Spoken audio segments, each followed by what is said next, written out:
Welcome to Demystify Magic with Molly and Madison. I'm Molly, a former skeptic turned full-time energy healer and teacher. And I'm Madison, a born and raised witch running my family's crystal shop. And we're here to explore all things woo through the lens of both science and spirituality so that you can find the moments of magic in your everyday life and create an intentional spiritual practice. So if that's what you're into, find a cozy spot, take a deep breath, and let's demystify some magic. Howdy doody, friends. Hello, hello. We have a very special guest today. Y'all have been begging us since our low effort kitchen witchery episode to talk about tea and magic and tea rituals and bringing magic into tea and turning tea into magic. And who better to talk to us about that than the one, the only, the founder, the master tea blender of the tea company Magic Hour, Madison and I's favorite tea company. So we have Zhena Muzyka. I got that right? Yeah. Yes. We have her in the house today, and we're so excited to talk tea with you, spill the tea with each other. Yay. Welcome. Thank you so much for having me. And I love, I feel like the tea mommy of all you young witches. I love it. I'm the OG tea mama. And yeah, and it's funny, you guys, because my first company, Zhena's Gypsy Tea, my family's Roma Gypsy from Ukraine, and my grandmother taught me magic, basically, not calling it that. And I had palm readings on my packaging, and we got distribution into all these grocery stores in the Midwest and stuff. And I got discontinued because when they saw the palm reading on the packaging at Kroger, they discontinued us. And I had to go and I had to sticker all the tins and cover it all up.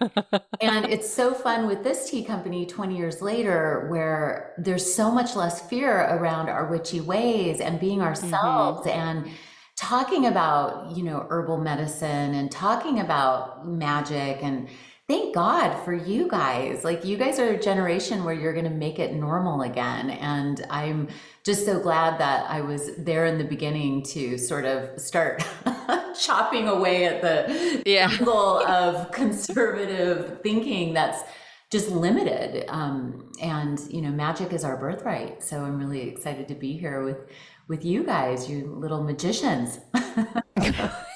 I love that complete transformation of like going from being discontinued in the Kroger because of something on your tin to fully being like, well, you know what? Now it's called Magic Hour and it's all magic, goddammit.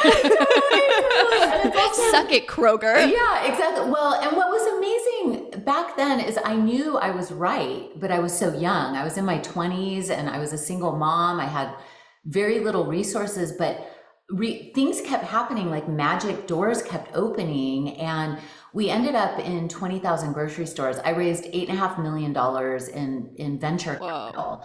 And I was a college dropout. I studied herbal medicine in Peru. I was, my grandmother Maria was an immigrant from Ukraine and had fought for her life to get to America. And here we were making, herbal remedies and food that had, plant magic in them in the kitchen, and then, delivering it to her church on Sundays. And nothing seemed wrong or bad about any of it until I got into business. And then it was like, I was competing with Lipton and all these like big dogs in the grocery stores. And I was this little kitchen witch who had come up with these blends and was sharing them with people because it was so exciting.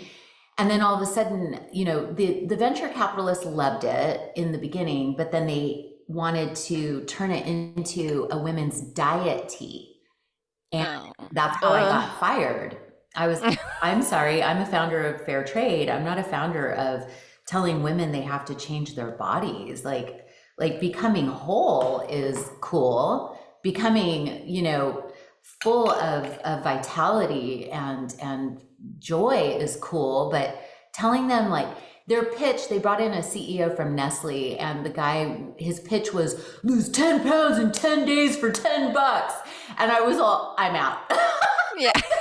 Yeah, gotta go. See you later. I was like, it's a no for me. There is absolutely nothing about this. I was like, what are they going to do? Cut off their arm? Like, how do you lose that weight? Like, that's not okay. So I ended up publishing my own imprint of books at Simon and Schuster in between tea companies. And my boss there is my publisher, Judith Kerr, and she's super witchy. And she was on the 13th floor in Rockefeller Center. And I started showing up to work in New York, and they wanted me to bring my tarot cards to every single meeting. And so here I was with my little tea tray in Rockefeller Center, publishing books about spirituality, and the CEO of a top 5, and they all wanted me to do their cards in every meeting. And I thought, oh, maybe I've arrived. And then when I started Magic Hours, they had tanked Zhena's and it went out of business. And I thought, well, with this company, what I'm going to do is I have to make tea. I could not just be in books. Like, tea and books are my 2 favorite things, but they go together. And so I thought, well, with this company, what would it look like to just be myself every day? Well, I'd wake up, I would play in the tea lab, I would hang out, like drink tea, I would gather women around tea, I would teach women about tea, we would do other things like learn tarot, I would teach them about tarot, and then I was like, and then I would have incense, perfume, jewelry, sparkles, and women gathering all over the world. And so I started Magic Hour with that in mind. What would I do if I got a chance to be myself every day? And now we're almost bigger than Zena's was in 5 years. So that is so incredible. That is the magic of knowing your own magic and saying, what if I get to express this every day? How would this look in the world? And that's what I want every young woman and everyone to be able to embrace, is what would it look like to get a chance to be myself every day? And Molly, I mean, your Instagram, I'm like, you crack me up, and you're doing it. Like, you are yourself every day. And I'm sure, Madison, you are too, because you have these stores where you're curating things that you love so other people can fall in love with them. And you guys you're revolutionary. We need everyone to be like you. Thank you. That's so tender. That's so nice. I have a 14-year-old daughter who is a lead singer in a boy band. She came out at age 8, and she's my little gem. She's like a star of my heart because she gets to be herself, and I got to help her do that. And this is what older women like me have to do for younger women like you. We have to show you how to be in the world, but you guys are actually showing us. You guys are actually, you just came in knowing who you are. And so we just have to cherish you and treasure you and give you all the tools. So yeah. All right. Well, before we dive any further, we start the podcast with something we call our magic moment of the week. And this is most often just like a small moment of gratitude, a point in time where you really saw your own spiritual practice pay off. So we're going to start off by asking you, what was your magic moment this week? I have Which is the best answer. So yesterday we were planning our holiday products with my team, and there was this moment. We were in the new tea salon, and we had just had these beautiful new lights installed, and a hand embroidered a woman in London who I'm partnering with on some products, Wendy Morrison, sent me a phoenix rising, and the phoenix rises from the ashes and reinvention, and we had put this huge embroidery on the back wall with these new lights, and it was lit up, and I had this group of women, and we were coming up with product ideas for fourth quarter, and I looked around and I thought, this is what I lost everything for. Was to gain everything. Like, I gained so much more by losing my first company to those investors. And I just had this moment of like, and then I had this massive kind of energetic, when you get the deja vu, and it was like your future self was saying to you in a hard moment, guess it's going to be okay. We're going to get there, and I've got you. And so I had this feeling that because time's not linear and our souls are infinite and ageless. I had this moment of like, I was here at one point And when I was down and out crying by myself, thinking I'd lost everything, I was probably saying to this younger self, like, I got you, don't worry, you need to go through this to get there. So that was my magic. I would say that would be one of the magical moments of the week. I love that specifically. Like, I love, this is what I lost it all for. I think that's such an important perspective to have. You know, obviously hindsight is 2020, but that is so powerful to be able to look back with that love and honor for the things that in the moment felt awful. Yeah. Awful. I thought I was destroyed. The day I got fired, actually, if we're talking about magic, I will tell you what happened. And because there's no other group that my friends know this because they were there, but I have always held women's circles since I was a little girl. My godmom is the high priestess in a circle up in Idaho where I was born. And I had this women's circle when things were going south with my first company. I gathered all my women and I said, you know what, we're going to do a new moon. I've always done new moon and full moon rituals. I said, we're going to have a new moon mastermind. So I gathered 13 of us, and I had a yurt on my property at the time, and I would gather all the women together. Well, so I decide one night, or one of the rituals, that I was going to do a ritual with Ganesha, the remover of obstacles in the Hindu pantheon. I love Ganesha. He's the elephant-headed god, and he's this magical. And so I said, what we're gonna do is we're gonna remove the obstacles of our destiny. So I gathered the women, and we did this. We wrote out what we felt were the obstacles to our destiny. We did 108 chants of a Ganesha chant, and we burned the papers and into these little jars. Then we took the jars to later, everybody took it to their own house or wherever, and we put it in water that was flowing away from us. We opened up the jar and we took so I put mine on the end of the pier in Ventura where the water could go away from me, and the next day got fired. Whoa. Wow. The next day I got fired. Wow. And it was weird. It was like an unusually massive.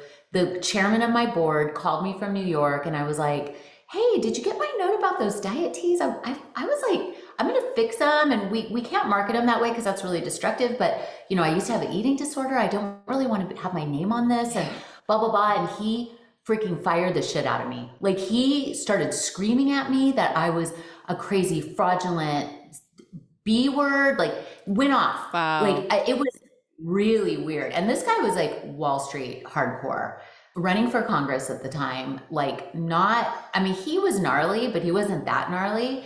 And my daughter Mia was, I think, 4 at the time. And I just started sobbing because I did not expect this. It was like a massive thing, but I don't think anything would have torn me away from my first company unless it was that intense. And almost there was a violence to it that spun me out. And so after that, I did a lot of Archangel Michael ritual and magic, and did a lot of healing from that because it was gnarly. But later he contacted me when they were going under he said, I want you to have your name back.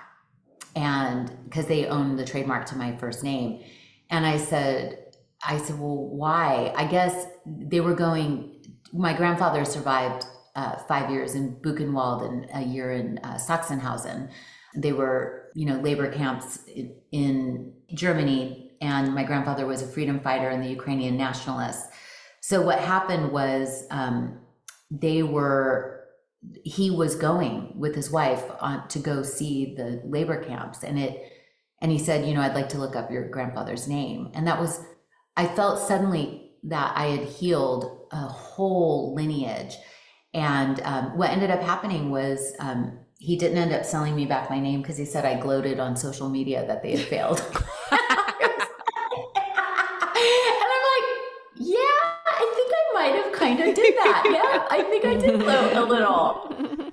But the healing was already there. And then I did a ritual and I invited all my friends. I couldn't move on from Gypsy Tea, Zhena's Gypsy Tea. And I know The word gypsy, a lot of people say is derogatory, but I'm allowed to say it because it's my heritage and I like to take it back. So I just want to clarify that now before people get mad at me for saying it, because I get yelled at a lot. But I'm like, listen, I am this and I have lived this and this is my family and I can say whatever I want. So just going to clarify that. But with I started that company to take the name back and to stop letting people use it as a slur and to take it as a crown. But what ended up happening was I couldn't move on from that company. I was having a hard time. I was stuck in it and the pain of it, of losing it. So I decided to have a funeral for it. And that's what magic is. The subconscious does not understand words, it understands symbols, and that's what magic is. So I invited all my friends. We dressed in black. We had a procession. I have videos of this and pictures too. I had everybody bring their tins of Zhenia's tea. I dug a grave. I buried them. I read a eulogy, and then we went into my yurt and had a big tea party. And everything in the yurt was white and white roses. And we went from the dark to the light, and I was able to clear the loss in my unconscious, that trauma. And then Magic Hour popped in within a week. Wow. And name dropped in. I saw it. It was, and so that's where, if you're wanting to demystify magic, it's the ritual aspect of the shifts and the changes you want to see in your day-to-day life ritualized. And it's calling in the ancestors, it's calling in the energy of the four corners, it's calling in the unseen thousand hands, the helpers of the spirit world, it's calling in the light. And for me, I work a lot with Jesus. I was raised very mystical Christian. My grandmother's Greek Orthodox. So I call in the energy of Yeshua and Mother Mary and the archangels. And so all of that is what magic is for. It's very personal, and it's a form of, I really think it's the original religion. It's how we individualized the cosmos into simplistic, energetic rituals that we could understand and take ownership on. And then it turned into the church, where it was the priest, and the priest was the only way to God. And then you have to give them money and power. And then all of a sudden you can't have it yourself. But magic is individualized for you. It's a personal connection to the spirit world and the divine. It has nothing to do with anyone else. But then if you do it in a group of women, or if you do it in a group, then it's a lot of power. Yeah. And so, yeah. I love that. I love that ritual of because I know I've been talking to quite a few people are going through periods of grief, at least people in our community, whether it be relationships, grief of loss of who they were, or loss of a human life, pet life, whatever. And I love this idea of creating that ritual out of it. And I love all the symbology you described of burying the tea and then going from dark to light and having almost a celebration on the other side, and creating space. What other kind of ideas do you have for folks who maybe want to start incorporating tea into their spiritual practice? Do you have other rituals or ideas that people can try? Oh, all day, every day, every day for the rest of my living life. Give us a list. Yeah. So I practice tea ceremony. Tea ceremony was created for mindfulness. So Camellia sinensis, the plant itself, was discovered about 6,000 years ago by a monk. And this is the mythology. We don't know what the real discovery was. I'm sure it was a woman who discovered it and did a monk, of course. But anyway, But what Camellia sinensis is a plant that, this is her. She is incredible. This is a moonlight white. And this plant is very, very high in L-theanine. L-theanine is an amino acid that is calming to the brain and the nervous system. It's also full of polyphenols. It's also full of antioxidants, catechins, the actual substances in plants that help fight disease and aging and cancer and all of the things. So tea is And then it also has a little bit of caffeine in it. So the L-theanine calms you, the caffeine lifts you, the theobromine connects it all together. It's rich in theobromine and theoflavins also. Then you've got all these antioxidants, polyphenols, catechins that are actually helping the body fight free radicals and damage. So tea in itself is magical.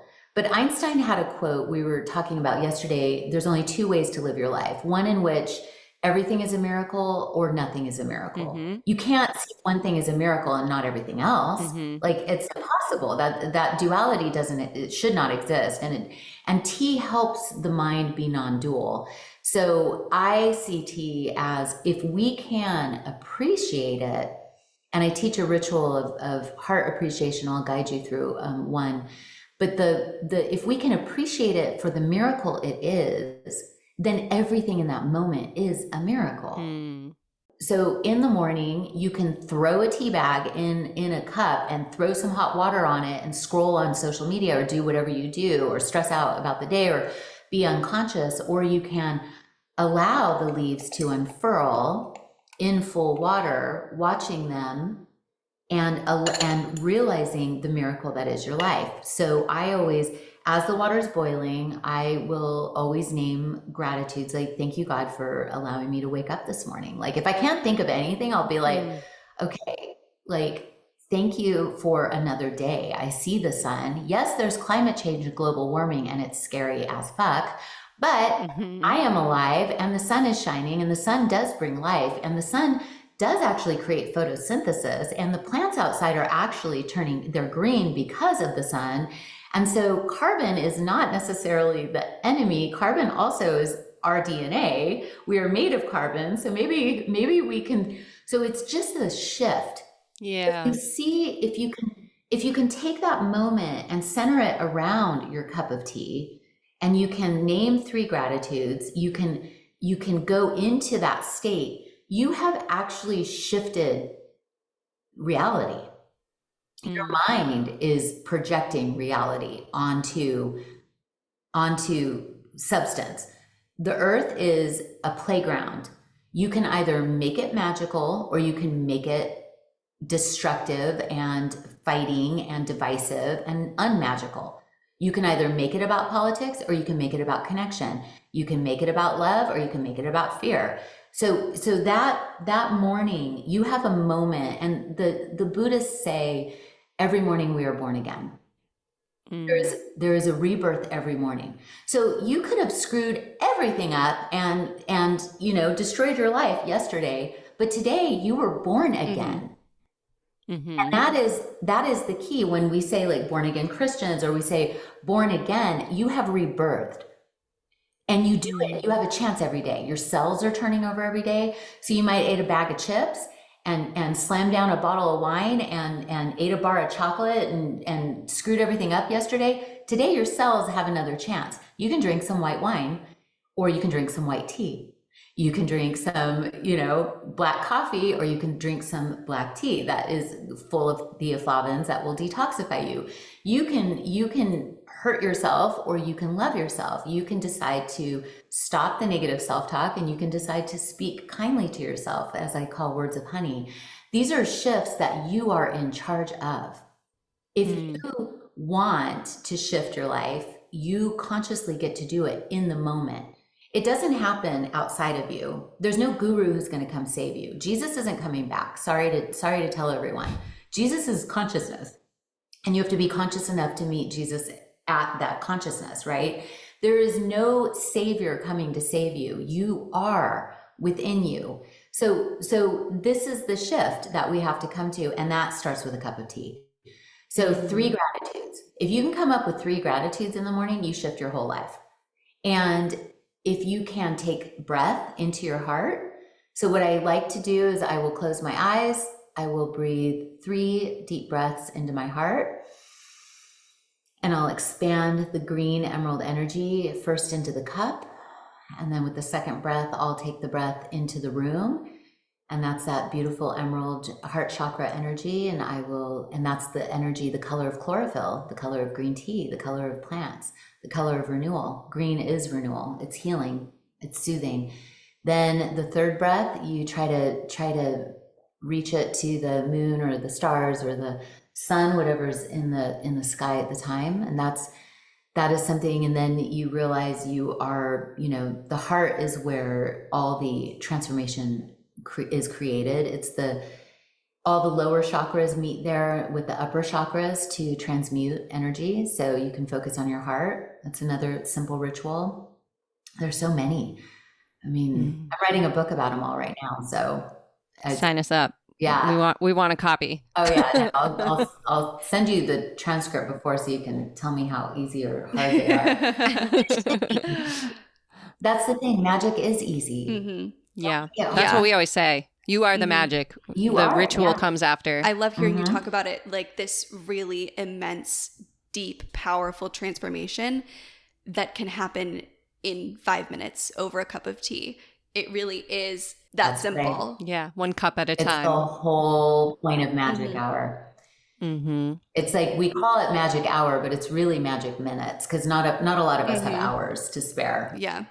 Yeah, it's like 1 sip at a time. Yes. Right? Like I always tell my students, like 1 breath at a time. Just for this breath, I'm not going to worry about it.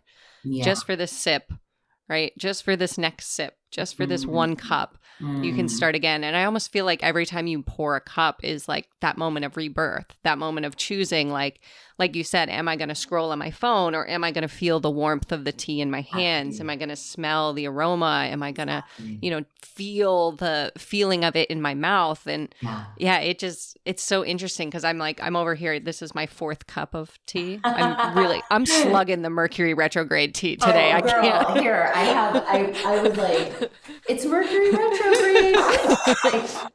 I know. And Mercury's had it out for me ever since I created these teas. I'm like, all of a sudden Mercury retrograde is like, yeah. Yeah, I did around the clock protection because I always like to add humor. Real tea ceremony, there's so I have morning and night. One has caffeine, one doesn't. But the tea has, so let's just talk about Mercury for a second because we're in Mercury retrograde and this one's a doozy. Okay. And it's a doozy because we are in sort of a lot of shifting energy right now in the world at large. But so you talking about that, Molly, about like taking the cup of tea and being like, am I going to do this or am I going to do that? Like, so I had this ritual shift and it's a quick question. And my tea circle, we do tea circle every Monday night for free. And so anybody can ever join. And we have women from all over the world and they don't even listen to me anymore because you can see them scrolling while I'm trying to guide a meditation. It's cool. I need the meditation more, but you guys this little simple shift, it was like a consciousness shift is this Mercury can happen to you or for you. So shifting the thing, like, is this happening to me or for me? It's always happening for you. Everything's happening for you. If you can shift that in your mind and then you go from victim mode to rad, like in charge, empowered mode. Oh my God, that is such a game changer. So the other day, my husband and I were working in our new tea salon is huge and we need like 1 million people to help us. And so it was Sunday. Normally we like to take Sundays off, do farmer's market, make food, sip flowers, like make flower arrangements. And we haven't had a Sunday off in like a month. And we were so hangry. We turned out to be we were like 5-year-olds and we were like mad, right? And it was the new moon and Mercury retrograde happening all at once. And I was such a little bitch. I was like, and I haven't eaten all day. And I decided I was stopping cooking during COVID, and he's taking the next 17 years of cooking. So nice. How to cook. Yeah, I did 17 years. He's the next one. And I was this little like brat 5-year-old, and then I was like, I'm leaving. And I packed up my bag and I have my own place I got during COVID. It saved our marriage. And it's my lab downstairs. And then I have a big suite upstairs. That's my place. It's where I meditate. It's here. I meditate, I write, I take long baths, I think about things, I read. And so I realized in that moment, I had to pick a fight so that I could have a night by myself.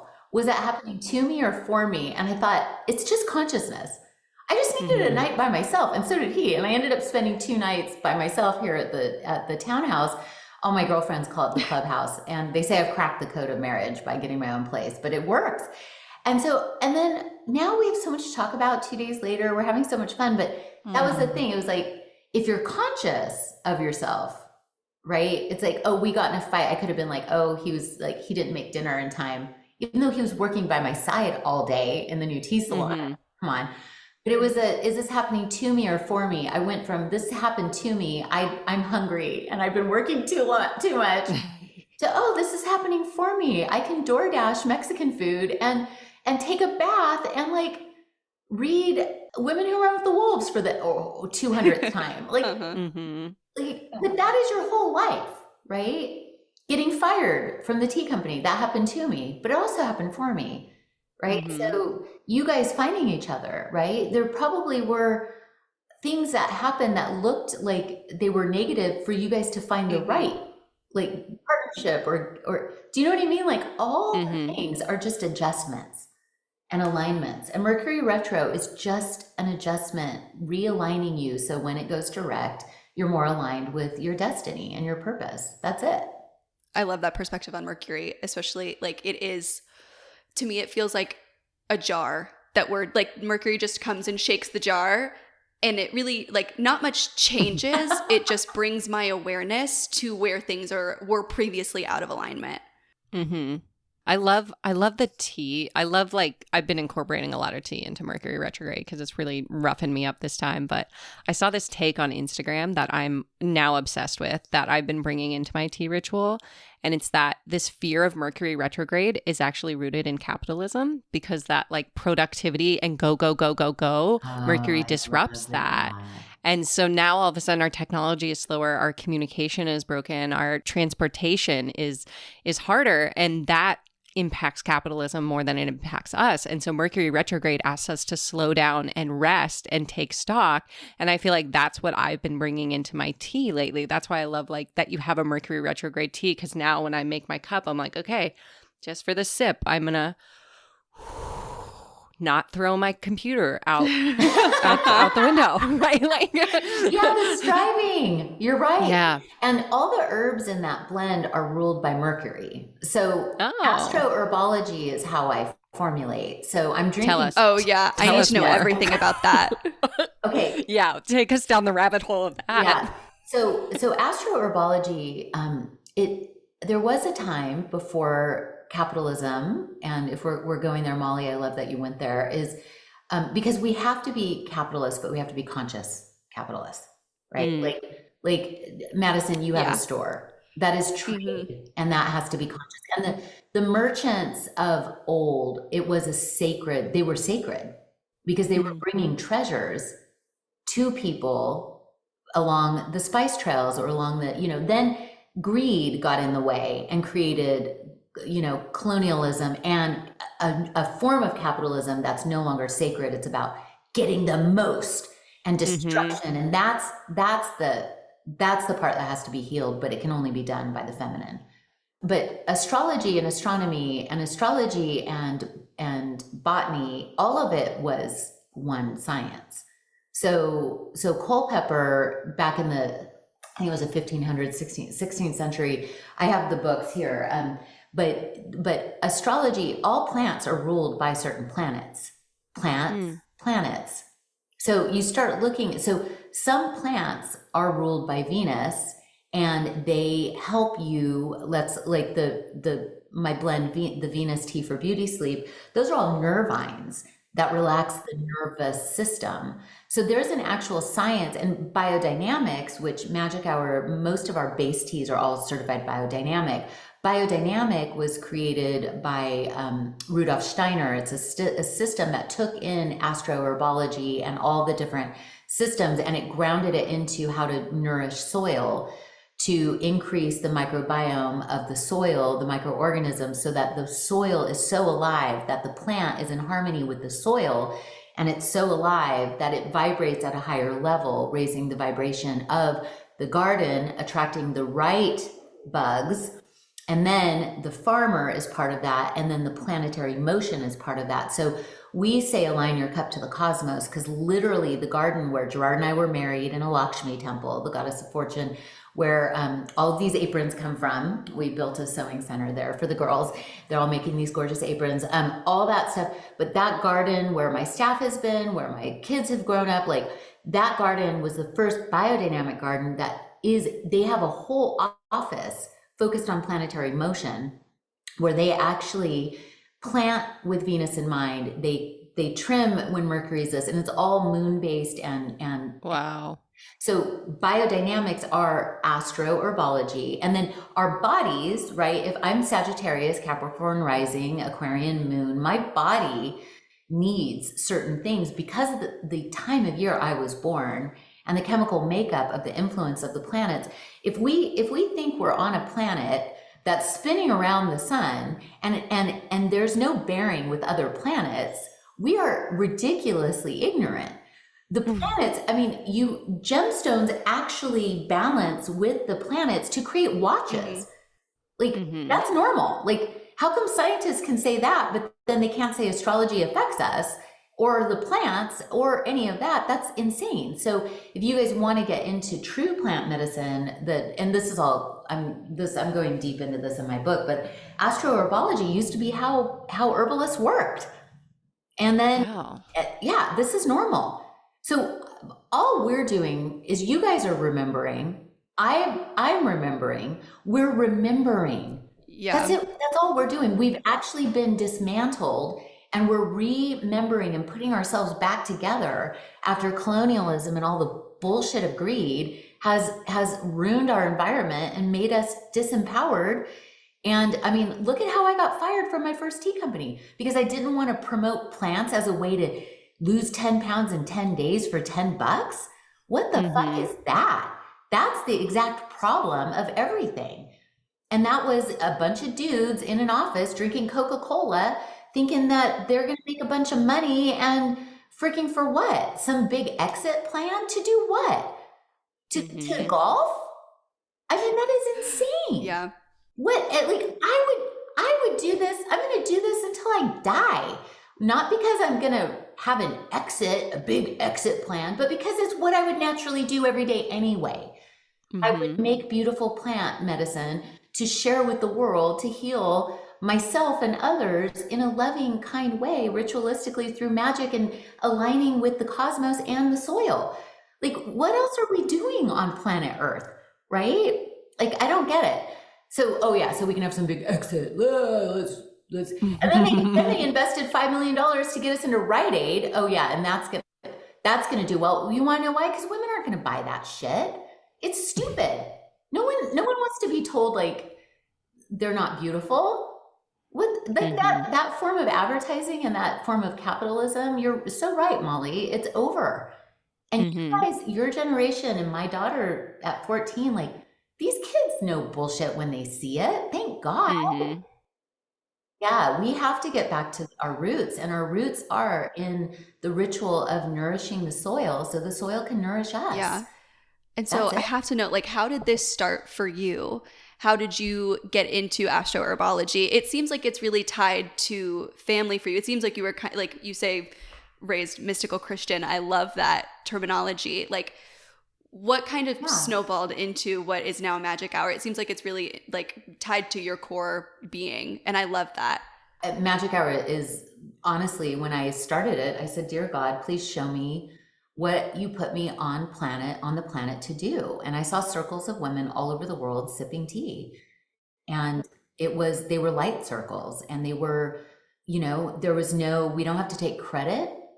It was just women loving each other, loving themselves. And so for me, I'll show you where it started. I'm going to grab my grandma off the ancestor altar. Hold on. So this is Grandma Maria. Hi, Grandma.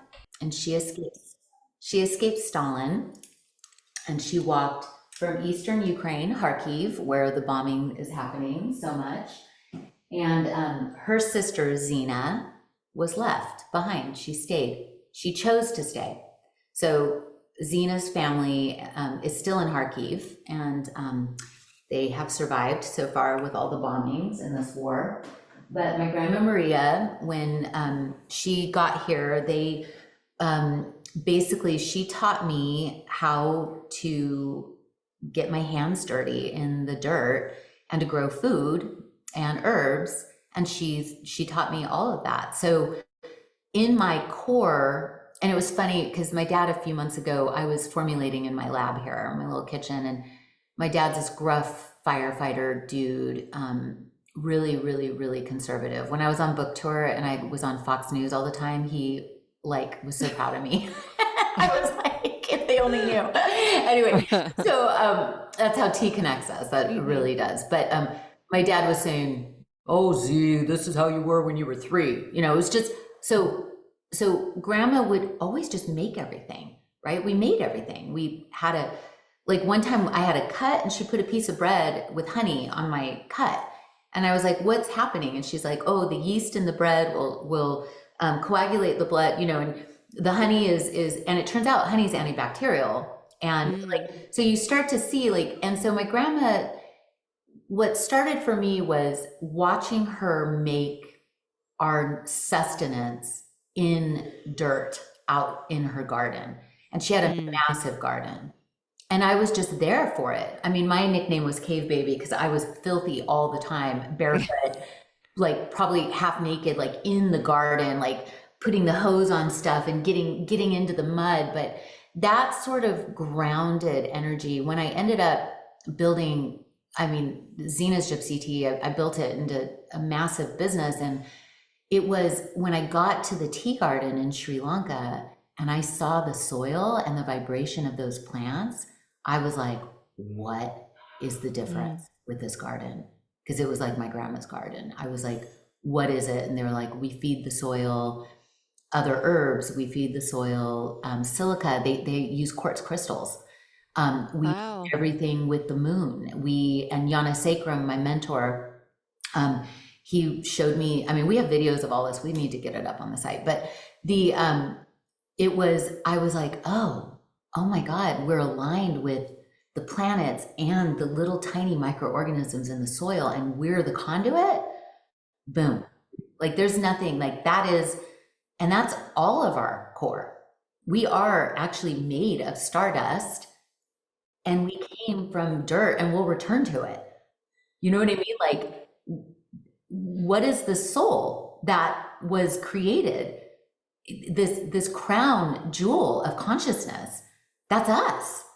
We came from the stars and the soil, and we are, and why do we have consciousness? It's not to throw it away. It's to relish it. It's to explore it. It's to experience it. That's divinity. We are God experiencing creation. Like that's what consciousness is. So, you know, thinking about where does it come from? It's where doesn't it come from? It's just the awareness that it's there and being like connected to that. That's it. I love that. After such like a big, like bold question, I'm going to ask you possibly the hardest question of all time. Are you ready? Yeah. If you were stranded on a deserted island and you could only bring one of your tea blends with you. Bohemian breakfast. I say this all the time. Oh, wow. Okay. I say this all the time. I say, this is my desert island tea. Wow. Yeah, you were quick with that. Oh, so it's got the biodynamic tea from Adolgasina, the garden I'm talking about. It's got pu'er from Yunnan, which is a double fermented probiotic rich, super high in L-theanine, like amazing gut healing tea. Then it's got black currants, which are 4 times the antioxidants of blueberries. People don't realize that. Then it's got vanilla bean, which is from Madagascar, which I air freight from a biodynamic garden. Unbelievable. Then it's got Rwandan sunshine tea from a program that is ending poverty all over, like such a happiest people, sunshine vibes. It's pure sunshine, all in one cup. Like, what the hell? How do you get that much goodness from all these continents and you get to drink it and put it in your body and commune with it? It's the first time in the history of the planet we have access to all these incredible healing botanicals. Oh, and then pomegranate extract for extra antioxidants. It's like, yeah, that's just one of them, but yeah. Well, I'm sold. Amazing. I have that one in my cabinet, so I know what I'll be drinking tomorrow morning. Yeah, I'm going to need to add that to our next order for the shop. I'm going to need it. Oh, it's our best ASAP. seller. It's our number one seller. I can see why. All right. And we also asked some of our listeners for questions that they might have for you. And so this is both from them and from me. So what advice would you have for someone who feels overwhelmed by tea? So it's so good you're asking that, because my other tea, I have one of my best friends, Jagat Jyoti Singh Khalsa. He's a spice trader, and he was one of the heads of Yogi Tea when I started a million years ago. I talk about him in my first book, Life by the Cup. And he calls me and he's like, so are you making the 450th blend today? Because you don't have enough blends. And I'm like, shut up. It's fun. I can't stop. So what I like, we have a quiz on our website and it does help, but here's how I'd go. Are you spicy? Do you want spicy or do you want floral or fruity? What flavor are you craving? Your body will tell you. Then what wellness journey are you on? Are you needing more focus? Are you needing more sleep? Are you needing more energy? Are you needing better digestion? So then you go from like your flavor to kind of like what journey you're on, or do you just want a really good cup of tea? Like, do you not care about that, right? So that's also possible. And then from there, you look at what you're attracted to, your intuition. And so I always tell my tea circle, like, okay, use your non-dominant hand, and like, it's kind of like picking a tarot card, right? Or like an angel card, like use your non-dominant hand and be like, feel where the warmth comes, feel what you're attracted to, and then choose it in your cabinet or choose it on the website or choose it in the store and follow that. And then I like to teach them how to muscle test, like, hey, do I need more of this? Like, do I need 1 cup, 2? Is this good for me? Will this help me right now? And then see if I always do a quick little muscle test with your middle finger and your thumb. And then I hold it up and I go, is this good for me? Is this a yes? So that's sort of how I do it. I'm very much about the intuition and like, and I always say, like, we have these little samplers. I always say, like, choose a sampler and then find if you want to drink it regularly, and then your body will shift too. So sometimes I go from the Earl Grey, like I'll do the Earl Grey or Grey instead of Bohemian Breakfast, and bergamot's a natural antidepressant. And I tend to get a little I'm very sensitive to the world, so I get a little depressed over things sometimes. So I will find myself reaching for the bergamot because that's a natural mood lifter. And I use real extracts. We call them natural flavors because the FDA tells us that's what we can call them. And, but that includes also poison shit that other companies say natural flavors about. But we use actual extracts and distillations that are alcohol based, that are extracted by alcohol. And then the alcohol burns off when we blend them. So I often will, like the bergamot oil I use a real essential oil, and that's a natural antidepressant. The bergamot flavor wouldn't be, right? So there's differences in quality as well. So yeah, that's a long answer, sorry.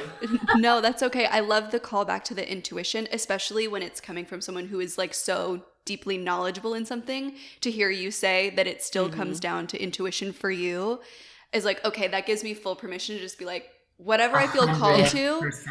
Zhena told me it's allowed, and so yes. I'm just I'm just going for it. Yeah. Perfect. I think that's one of the things that attracted me to Magic Hour too. Like, in case anyone listening is unfamiliar, I am a crystal girly through and through. And so I was introduced to your gemstone teas. And like, I don't know much about tea, but I know a lot about gemstones. So it's like, I remember being in Madison's store and being like, okay, I don't know what any of these flavor profiles are going to taste like. I don't know the difference between an oolong and a white. I couldn't tell you, but I know what amethyst is. And that's what I need Yes. today. And I ended up loving it. And that's still how I pick my teas today is I'm like, oh, I'm a Pisces. I got the Pisces tea. Or I feel like my Virgo moon really needs some support. Or it's Mercury retrograde. And it's been fun because now I know like I love mint teas and like I love floral teas, which I did not expect. And like it's been so fun to see like, okay, which other ones have mint? And now I'm into like the cosmic iced teas that have the mint in them too. And I'm like, wow, I actually like tea. Yeah, it's so good. Yeah, I try to make it, I align everything like the gemstone wellness teas. I'm going to reformulate a few of them, and I'm reformulating some of the astro teas for where we are now in the world and what we need most, you know, with the longer summers and the bigger, like, so I'm doing more for hydration and kind of sneaking in the supplements inside the beautiful teas. But that is definitely, I want to make tea fun. And a lot of people get intimidated by it because, you know, like tea ceremony looks so fancy and why are they all wearing white and not talking? And ooh, I don't belong there. I belong with the witchy women, like hooping it up and laughing and adding levity and joy and color and abundance and fun. And so that's a great way to look at it too. Like see what you're attracted to. Like we just launched the Sun Tarot card tea this week, and this tea tastes like sunshine. It is sun. It's got yopon, which is a new ingredient for me to be working with. It's an adaptogen from North America. It's from Texas. There's a woman farmer growing it, and it's drought resistant, so it's good in the sun. Then moringa is drought resistant. It's a powerhouse herb, a miracle tree. That's good in the sun. And then turmeric looks like sun, and that's really good for you. So I just have fun with the stuff too. Yeah. And so I want you guys to have fun with it. Yeah. The tarot teas I am so excited for. Yeah. I just love them. We're a metaphysical store, so we carry your zodiac teas and the gemstone teas.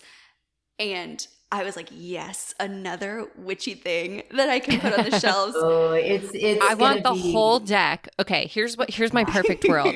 I have a giant cabinet of all of them. I take a card of the day and that's my tea, right? You need the whole deck. Yes, I need. Oh, Molly, I think you just fixed my dilemma. Okay, the artist who makes this art takes like 3 months to do each one. So I'm going to be 400 by the time this deck is done. I'm just going to tell you. I'll promote it for you. We'll be here waiting. Once you go, we'll be the next generation. Yeah, exactly. Well, if I keep drinking so much tea, I mean, I'm turning 50 this year, so I'm feeling youthful at 50. But this deck, maybe what I do is I create a deck of all the blend art. Yes. Instead. Yes. We do a tea deck, and that. Send me one. Maybe. Please send me one. Yeah. And please let me carry them in my store. I will. Oh, my little muses. I love you guys. God. Zhena, this has been so fun. Before we let you go, can you tell our folks where they can find out more about you and Magic Hour? Yeah, I mean, clubmagichour.com is kind of the home base. We have a massive new tea salon in Ojai that I'm running around in, and that's going to have tons of classes. We're installing an actual Japanese tea house that is getting put in, like an actual one inside the classroom. And so they can find me in Ojai, California. I live in this magical little valley. They can find us on clubmagichour.com. And if they Google, if they look up Life by the Cup, that's how I got my start in tea. It's a book, and that they can find me there or on social media. I'm not very good about posting on my personal page. It's usually just me talking. But my girls get recipes out and stuff on clubmagichour.com on Instagram. Molly, I see a road trip in our future. I know. I was like, Demystify Magic meetup in Ojai. I'm down if you are. Could be fun. Yes. No, please do. We have a classroom. You guys can teach a magic class, and I can make the tea, and we can invite all of our local audience. And it would be Don't threaten me with Seriously. a good time. Seriously. No, that's what it's for.